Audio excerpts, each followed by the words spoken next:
சங்கீதம் 25. கர்த்தாவே, உம்மிடத்தில் என் ஆத்துமாவை உயர்த்துகிறேன். என் தேவனே, உம்மை நம்பியிருக்கிறேன்.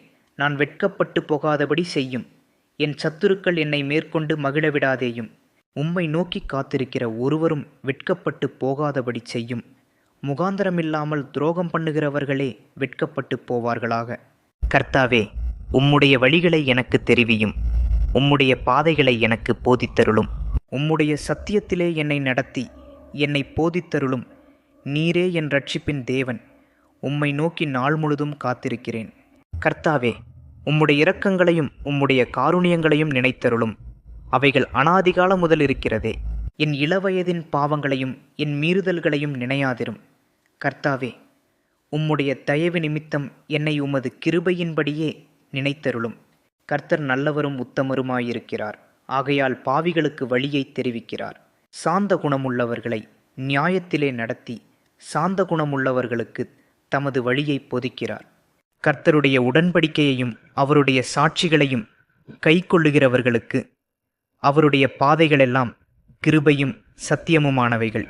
கர்த்தாவே, என் அக்கிரமம் பெரிது. உம்முடைய நாமத்து நிமித்தம் அதை மன்னித்தருளும். கர்த்தருக்கு பயப்படுகிற மனுஷன் எவனோ அவனுக்கு தாம் தெரிந்து கொள்ளும் வழியை போதிப்பார். அவன் ஆத்துமா நன்மையில் தங்கும். அவன் சந்ததி பூமியை சுதந்தரித்துக் கொள்ளும். கர்த்தருடைய இரகசியம் அவருக்கு பயந்தவர்களிடத்தில் இருக்கிறது. அவர்களுக்கு தம்முடைய உடன்படிக்கையை தெரியப்படுத்துவார். என் கண்கள் எப்போதும் கர்த்தரை நோக்கி கொண்டிருக்கிறது. அவரே என் கால்களை வலைக்கு நீங்களாக்கி விடுவார். என்மேல் நோக்கமாகி எனக்கு இரங்கும். நான் தனித்தவனும் சிறுமைப்படுகிறவனுமாயிருக்கிறேன். என் இருதயத்தின் வியாகுலங்கள் பெருகியிருக்கிறது. என் இடுக்கண்களுக்கு என்னை நீங்களாக்கிவிடும். என் துன்பத்தையும் என் வருத்தத்தையும் பார்த்து என் பாவங்களையெல்லாம் மன்னித்தருளும். என் சத்துருக்களை பாரும். அவர்கள் பெருகியிருந்து உக்கிர பகையாய் என்னை பகைக்கிறார்கள். என் ஆத்துமாவை காப்பாற்றி என்னை விடுவியும். நான் வெட்கப்பட்டு போகாதபடி செய்யும். உம்மை நம்பியிருக்கிறேன். உத்தமமும் நேர்மையும் என்னை காக்க கடவது. நான் உமக்கு காத்திருக்கிறேன்.